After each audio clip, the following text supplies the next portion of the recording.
আসসালামু আলাইকুম ভাই বোনেরা, আমি মোহাম্মদুল্লাহ সিরাজি ফাহিম আছি তোমাদের সাথে। আজ আমরা উচ্চ গণিতের প্রথম পত্রের একটি গুরুত্বপূর্ণ অধ্যায় বিন্যাস এবং সমাবেশ নিয়ে আলোচনা করব। পূর্ববর্তী লেকচারে আমরা বিন্যাসের অন্তর্গত সংখ্যা গঠন নিয়ে আলোচনা করেছিলাম। আজ আমরা শব্দ গঠন নিয়ে বিস্তারিত আলোচনা করব। চলো শুরু করা যাক।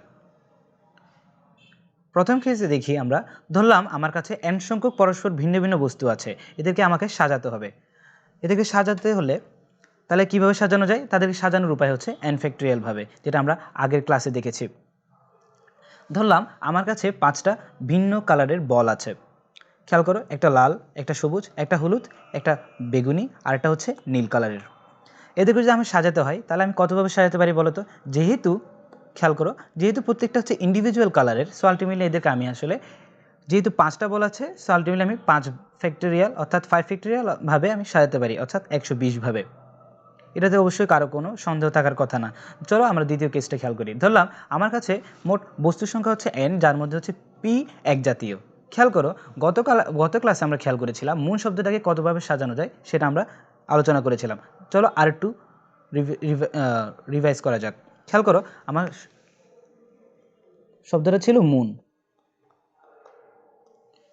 খেয়াল করো এখানের মধ্যে হচ্ছে দুইটা ও আছে। এটাকে যদি আমি যেহেতু 4টা বর্ণ আছে, সো আলটিমেটলি আমি এটাকে আসলে 4 ফ্যাক্টোরিয়ালভাবে সাজানোর কথা। কিন্তু যেহেতু ও এবং দুইটা ও থাকার কারণে ধরলাম আমি একটাকে O1 এবং অন্যটাকে O2 দ্বারা ডিফাইন করলাম। খেয়াল করো আমার এই যে এটাকে সাজানোর ক্ষেত্রে দুইটা এরকম বিন্যাস আসতে পারে না? MO1 O2 N অথবা MO2 O1 N হতে পারে। আবার হতে পারে MN O1 O2 এবং MN O2 O1। খেয়াল করো তো, এখানে O1 এবং O2 যদি আলাদা হয়, খেয়াল করো তাহলে হচ্ছে আমার ইন্ডিভিজুয়ালি 4টা বিন্যাস আসতেছে। কিন্তু আসলে কি O1 O2 কি আলাদা? মোটেও না, তারা আসলে সেম, অর্থাৎ O1 O2 একই। তো আলটিমেটলি খেয়াল করো পুনরাবৃত্তির কারণে আমার কাছে খেয়াল করো দুইটা কিন্তু রিপিট আসলো। বুঝতে পারছি, দুইটা রিপিট আসলো। একটা এখানে খেয়াল করো, এখানে দুটো রিপিট হওয়ার কারণে খেয়াল করো, তাহলে মানে হচ্ছে কি যদি আমার কাছে রিপিট আসে তাহলে আমাকে ওটা বাদ দেওয়ার জন্য কোনো একটা প্রসেস অবলম্বন করতে হবে। সো আলটিমেটলি আমার 4 ফ্যাক্টোরিয়ালকে যেহেতু অ্যারেঞ্জমেন্টের ক্ষেত্রে যেহেতু আমার পুনরাবৃত্তি ঘটেছে, তাই আমি আসলে খেয়াল করো দুইটা পুনরাবৃত্তির কারণে আমি 2 ফ্যাক্টোরিয়াল দিয়ে ভাগ করছি। পুরো প্রসেসটাকে 4 ফ্যাক্টোরিয়ালকে 2 ফ্যাক্টোরিয়াল দিয়ে ভাগ করছি। বুঝতে পারছি, আমরা আগের ক্লাসে আমরা এটা দেখেছিলাম। সো আলটিমেটলি খেয়াল করো, আমি যদি এটাকে ইরেজ করে দিলাম। সো আলটিমেটলি যদি আমরা দেখতে পাই যে মোট n সংখ্যক বস্তুর মধ্যে যদি p জাতীয় এক জাতীয় হয় তাহলে হচ্ছে p ফ্যাক্টোরিয়াল দিয়ে আমি ভাগ করছি। তার মানে হচ্ছে মোট বস্তুর সংখ্যা যদি n হয়, তাদের মধ্যে যদি p যদি এক জাতীয় হয়, সেক্ষেত্রে আমার সাজানোর উপায় হতে পারে n factorial divided by p factorial, right? So ultimately এখন খেয়াল করো আমার উদাহরণটাতে খেয়াল করি। আমার কাছে 6টা বল আছে, যার মধ্যে হচ্ছে 3টা লাল বল এবং 3টা ইন্ডিভিজুয়াল কালারের। তার মানে এখন খেয়াল করো এই 6টা বলকে আমি কতভাবে সাজাতে পারি। খেয়াল করো, তার মানে হচ্ছে আমার হবে 6 ফ্যাক্টোরিয়াল ডিভাইডেড বাই 3 ফ্যাক্টোরিয়াল। আশা করি বুঝতে পারছো কি বলছি। 6 ফ্যাক্টোরিয়াল ডিভাইডেড 3 ফ্যাক্টোরিয়াল অর্থাৎ 120 ভাবে। চলো সামনে আগানো যাক। এরপরের কেসে খেয়াল করি, ধরলাম আমার কাছে কতগুলো বর্ণ আছে, যার মধ্যে যেখানে কিছু বর্ণকে আমি সবসময় একত্রে রাখবো। খেয়াল করো সবসময় আমি তাদেরকে একত্রে রাখবো। ধরলাম একটা উদাহরণের চিন্তা করা যাক,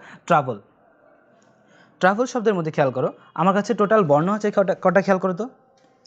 আমার কাছে, আমরা একটু কাইন্ডলি লেজারটা অন করে নিই। খেয়াল করো আমার কাছে বর্ণ আছে টোটাল 7টা। খেয়াল করো 3টা 4টা 5টা 6টা 7টা। 7টার মধ্যে খেয়াল করো কয়টা স্বরবর্ণ আছে, খেয়াল করো তো। ও আছে স্বরবর্ণ, ইউ আছে, ই আছে, বাকিগুলো ব্যঞ্জনবর্ণ।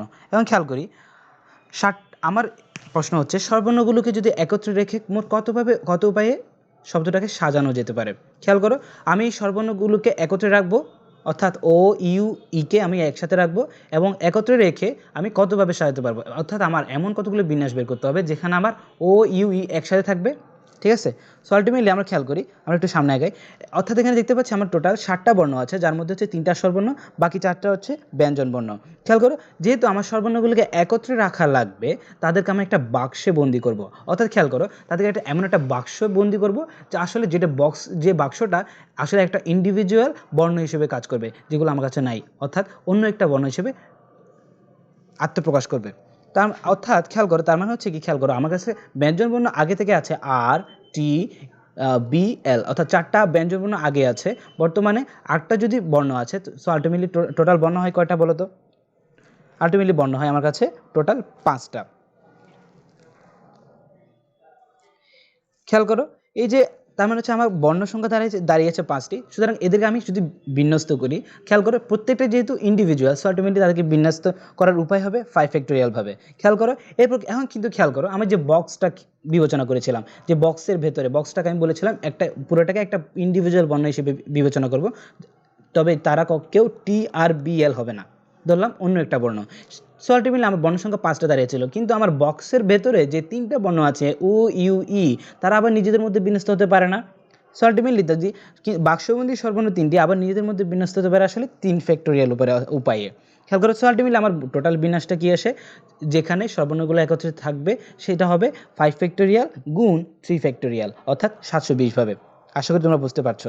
আসলে এর পরের কেসটা চিন্তা করি, একত্রে না থাকার বিন্যাস। ধরলাম আমরা আগের উদাহরণে কি দেখছিলাম, ট্রাবল শব্দটার মধ্যে সর্বর্ণগুলোকে একত্রে রাখতে হলে কত উপায়ে একত্রে রাখা যায়। এখন খেয়াল করো, এখন একত্রে না রাখার বিন্যাসের ক্ষেত্রে যদি আমি সেম ট্রাবল শব্দটাকে নিয়ে কাজ করি, আমাকে 2টা স্টেপে কাজ করতে হবে। অর্থাৎ প্রথম স্টেপে আমরা বের করব একত্রে থাকার বিন্যাস, অর্থাৎ প্রথমে একত্রে থাকার বিন্যাসটা আমরা বের করে নিব। এরপর 2 নম্বর স্টেপে খেয়াল করো যে ট্রাবল শব্দটাকে খেয়াল করে 7টা বর্ণ ছিল না, এই 7টা বর্ণকে আমরা একত্রে কোনো শর্তে না ফেলে, অর্থাৎ কোনো শর্তে না ফেলে প্রথমে এটাকে আমি বিন্যাস বের করে নিব।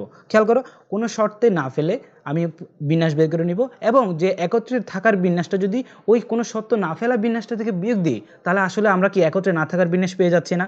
অবশ্যই আমরা একত্রে না থাকার বিন্যাসটা পেয়ে যাচ্ছি।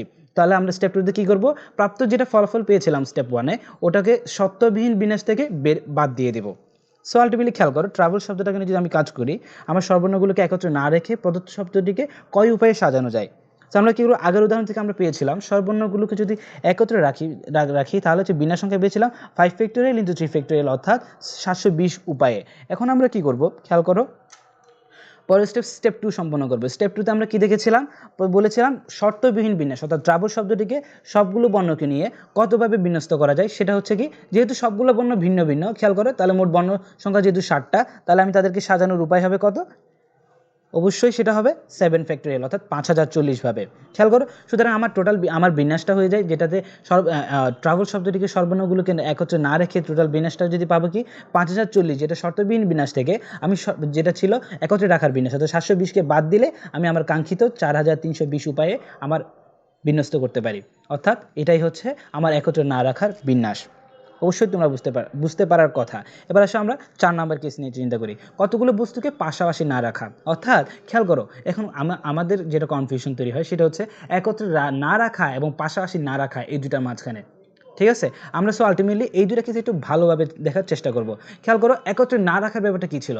একত্রে না রাখার ব্যাপারটা ছিল কি, আমাদের যে একত্রে থাকার ব্যাপারটা কী ছিল, একত্রে থাকার ব্যাপারটা ছিল যে কিছু ইন্ডিভিজুয়াল বর্ণকে আমি অল টাইম একসাথে করে রাখছি, এক গাদা করে রাখছি, অর্থাৎ একটা বাক্সবন্দি করে রাখছি। আর একত্রে না থাকাতে কী ছিল, একত্রে না থাকা ছিল যে আমি যেগুলো বাক্সবন্দি ছিল ওগুলো বাদ দিয়ে দিয়েছি টোটাল বিন্যাস থেকে। সো আলটিমেটলি আমি একত্রে না রাখার বিন্যাসটা পেয়ে গিয়েছি। খেয়াল করো, এখন কতগুলো বস্তুকে পাশাপাশি না রাখা, খেয়াল করো, তা এখন এক্ষেত্রে পাশাপাশি না রাখার ব্যাপারটা কীরকম।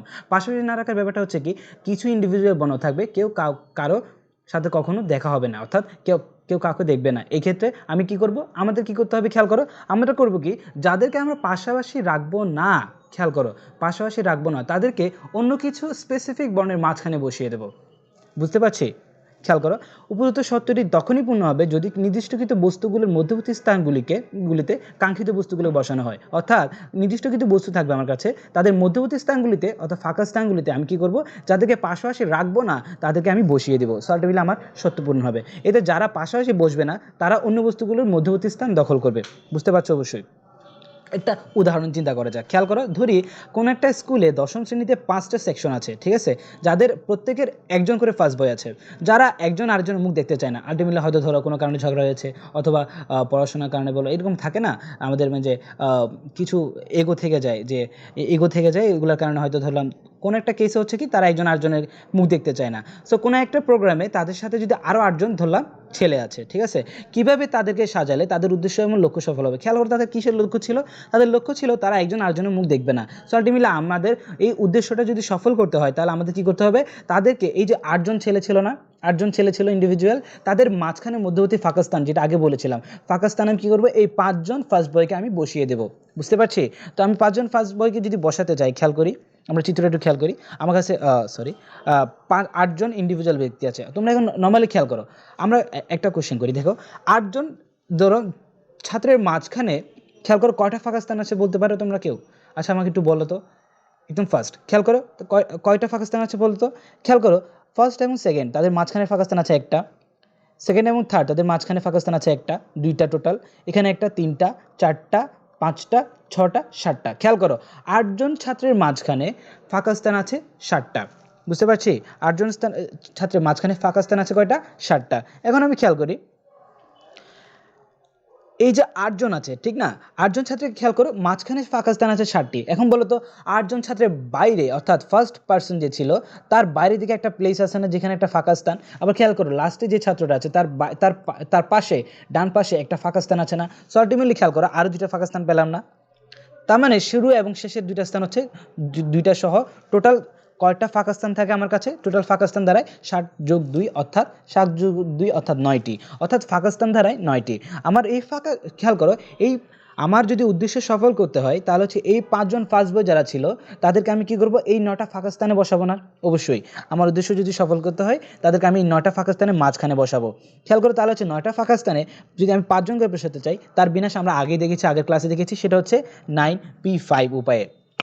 খেয়াল করে এখন যদি 9p5 উপায়ে যদি আমি তাদেরকে খেয়াল করে এবং ফার্স্ট বয়দেরকে আমি ফিক্স করে নিলাম, এখন একটা ব্যাপার থেকে যায়। খেয়াল করো ব্যাপারটা হচ্ছে কি, আমার যে 8জন ছাত্র ছিল তারা ইন্ডিভিজুয়াল ছিল, এবং খেয়াল করো এই 8জন ছাত্র আবার তাদের নিজেদের মধ্যে বিন্যস্ত হতে পারে না? অবশ্যই পারে, কারণ হচ্ছে তারাও তো, তাদের একটা অ্যারেঞ্জমেন্ট থাকতে পারে। তো কেউ ফার্স্টে বসতে পারে, কেউ মাঝখানে বসতে পারে, কেউ শেষে বসতে পারে। সো আলটিমেটলি তাদের খেয়াল করো যে 8জন ছাত্র নিজেদের মধ্যে বিন্যস্ত হতে পারে। খেয়াল করো কতভাবে এই 8জন ছাত্র নিজেদের মধ্যে বিন্যস্ত হতে পারে? টোটাল 8 ফ্যাক্টোরিয়াল ভাবে, অর্থাৎ 8জন ছাত্র নিজেদের মধ্যে জায়গা অদল বদল করে বিন্যস্ত হতে পারে। সুতরাং অর্থাৎ 8 ফ্যাক্টোরিয়াল ভাবে তারা তাদের নিজেদের মধ্যে বিন্যস্ত হতে পারে। সো আলটিমেটলি পুরোটা যেটা কতগুলো বস্তুকে পাশাপাশি না রাখার বিন্যাসটা তাহলে আমরা পেলাম, আমাদের কাঙ্ক্ষিত বিন্যাসটা হবে 8 factorial into 8p5, sorry 8 factorial into 9p5 উপায়ে। খেয়াল করি তাহলে আমাদের কাঙ্ক্ষিত বিন্যাস আমরা পেয়ে গেলাম। এবার আসো আমরা পরবর্তী টাইপে খেয়াল করি। পরবর্তী টাইপ কী ছিল, কী আছে? কিছু বস্তুর স্থান অনড়, খেয়াল অবস্থান অনড়। তার মানে খেয়াল করো আমার কাছে ধরো একটা বর্ণ, মানে একটা শব্দ আছে যার মধ্যে হচ্ছে কিছু অ্যালফাবেট হচ্ছে কি কখনো স্থান পরিবর্তন করবে না। খেয়াল করো তারা কখনো যদি স্থান পরিবর্তন না করে তারা কি ফিক্সড না? অবশ্যই তারা হচ্ছে ফিক্সড, অর্থাৎ তারা যে স্থানে বসবে সবসময় ওই স্থানে বসবে। অর্থাৎ তারা যদি ফিক্সড হয় আমরা কি বলতে পারি না তাদেরকে আমি স্থির রেখেছি, ঠিক কি না? যদি তারা স্থির থাকে, যারা স্থির নয় অর্থাৎ যারা বিনষ্ট হতে পারে, তাদেরকে যদি আমি তাদের বিন্যাসটা যদি বের করে নিই, সো আলটিমেটলি আমরা পুরো বিন্যাসটা পেয়ে গেলাম। অবশ্যই এটাই খেয়াল করো। অর্থাৎ কিছু বস্তু যদি অবস্থান অনড় হয় এরা হচ্ছে আসলে স্থান পরিবর্তন করবে না। সুতরাং এদেরকে স্থির ধরে আমি বাকিদেরকে বিন্যস্ত করব। বুঝতে পারছি?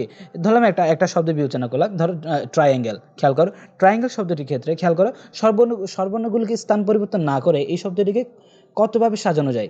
খেয়াল করো কতভাবে সাজানো যায়। খেয়াল করো যেহেতু স্বরবর্ণগুলো, আচ্ছা আমরা একটু লেজার পেনটা অন করি। খেয়াল করে দেখো তো এখানে এই যে ট্রায়াঙ্গেল শব্দটার মধ্যে স্বরবর্ণ কারা কারা আছে?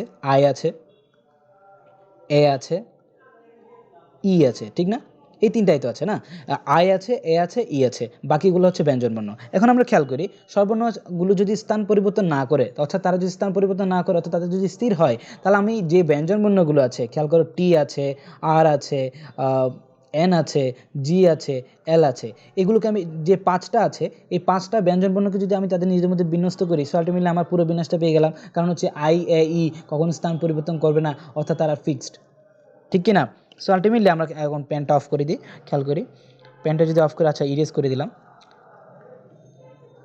খেয়াল করি যদি কেবল ব্যঞ্জন বর্ণগুলোকে যদি আমি এই বিন্যস্ত করি তাহলে হচ্ছে আমি আমার কাঙ্ক্ষিত ফলাফল পেয়ে যাচ্ছি। সো আলটিমেটলি নির্ণয় বিন্যাসটা হবে কি 5 ফ্যাক্টোরিয়াল, অর্থাৎ যেহেতু আমার 5টা ব্যঞ্জন বর্ণ ছিল, খেয়াল করো টি ছিল, আর ছিল দুইটা হলো, এন হলো, জি হলো, এল হলো, টোটাল 5টা। সো আলটিমেটলি আমার কিছু বস্তু যদি অবস্থান অপরিবর্তন করে, মানে অবস্থান পরিবর্তন না করে, তাহলে হচ্ছে কি আমি কি করব, যেগুলো স্থান পরিবর্তন করবে সেগুলোকে আলাদাভাবে বিন্যস্ত করলেই আমি আমার কাঙ্ক্ষিত বিন্যাস পেয়ে যাব। এবার আসো পরবর্তী কেসটা, আচ্ছা সরি ওই কেসটাতে খেয়াল করো, আগের কেসটাতে যেটা আমরা করছিলাম ট্রায়াঙ্গেল শব্দটাকে যদি স্বরবর্ণগুলোকে স্থান পরিবর্তন না করে এই শব্দটিকে সাজানোর কথা বলা হয়, কেবল ব্যঞ্জনবর্ণগুলোকে বিন্যস্ত করে আমরা কাঙ্ক্ষিত ফলাফল পেয়ে গিয়েছিলাম না? হ্যাঁ, কাঙ্ক্ষিত ফলাফলটা পেয়ে গিয়েছিলাম। কিন্তু যদি আমাকে প্রশ্ন করা হয় যদি পুনরায় কত উপায়ে সাজানো যেতে পারে, অর্থাৎ স্বরবর্ণগুলোকে স্থান পরিবর্তন না করে, অর্থাৎ আই এ ই যদি তাদের স্থান পরিবর্তন না করে তাহলে তাদেরকে কত উপায়ে পুনরায় সাজানো যেতে পারে, এরকম যদি কোশ্চেন করে, খেয়াল করো আই এ ই ট্রায়াঙ্গেল শব্দটার মধ্যে তারা কি আই এ ই কোনো স্থান পরিবর্তন করেছে? করেনি। এখন যদি আমি যদি এমন একটা বিন্যাস বের করি যেখানে পরবর্তীতে তারা পুনরায় কতভাবে সাজতে পারে, খেয়াল করো আই এ ই তাদের স্থান পরিবর্তন করেনি, তো যদি আমি পুনরায় তাদের বিন্যস্ত করতে চাই তার মানে হচ্ছে খেয়াল করো ট্রায়াঙ্গেল নিজে একটা বিন্যাস, ঠিক কি না? তার মানে আমি যদি পুরো প্রসেসটা থেকে যদি একটা বিন্যাসকে বাদ দিয়ে দিই, সো আলটিমেটলি আমি আমার কাঙ্ক্ষিত ফলাফল পেয়ে যাব। আমি কি বুঝাতে পারছি? অর্থাৎ যদি আমার ট্রায়াঙ্গেল শব্দটাকে যদি আমি পুনরায় যদি সাজাতে বলি, যদি আমার কাঙ্ক্ষিত শর্ত পূরণ হয় তাহলে আমি কি করব, ওই একটা যেটা প্রসেস যেটা আছে ওটাকে বাদ দিয়ে দিব। কিন্তু খেয়াল রেখো যদি এমন হয়, ধরলাম পারমুটেশন শব্দটা, খেয়াল করো পারমুটেশন শব্দটার মধ্যে যদি আমি বলি যে এটাকে কতভাবে সাজানো যেতে পারে, যেখানে প্রথমে এন থাকবে, পুনরায় কতভাবে সাজানো যায় যেখানে এন থাকবে। এখন আমরা বলি কি, খেয়াল করো পারমুটেশন শব্দটা কি প্রথমে কি এন আছে? মোটেও না, পারমুটেশন শব্দটি প্রথমে আছে পি। সো আলটিমেটলি আমি যদি পুনরায় সাজাতে যাই কখনো আমি এক বাদ দিব না, কারণ হচ্ছে পারমুটেশন শব্দটির প্রথমে কখনো পি ছিল এন ছিল না। সো আলটিমেটলি আমরা বলতে পারি, আমরা খেয়াল করব আমার যদি কাঙ্ক্ষিত শর্ত পূরণ করে তখন আমি একটা বাদ দিব, না হলে আমি কখনো বাদ দিব না। সো আলটিমেটলি এক্ষেত্রে বিন্যাস সংখ্যা দাঁড়ায় কত? 120 - 1 অর্থাৎ 119। আজকে তাহলে এই পর্যন্তই। পরবর্তী লেকচার দেখার জন্য আমন্ত্রণ রইল। ধন্যবাদ।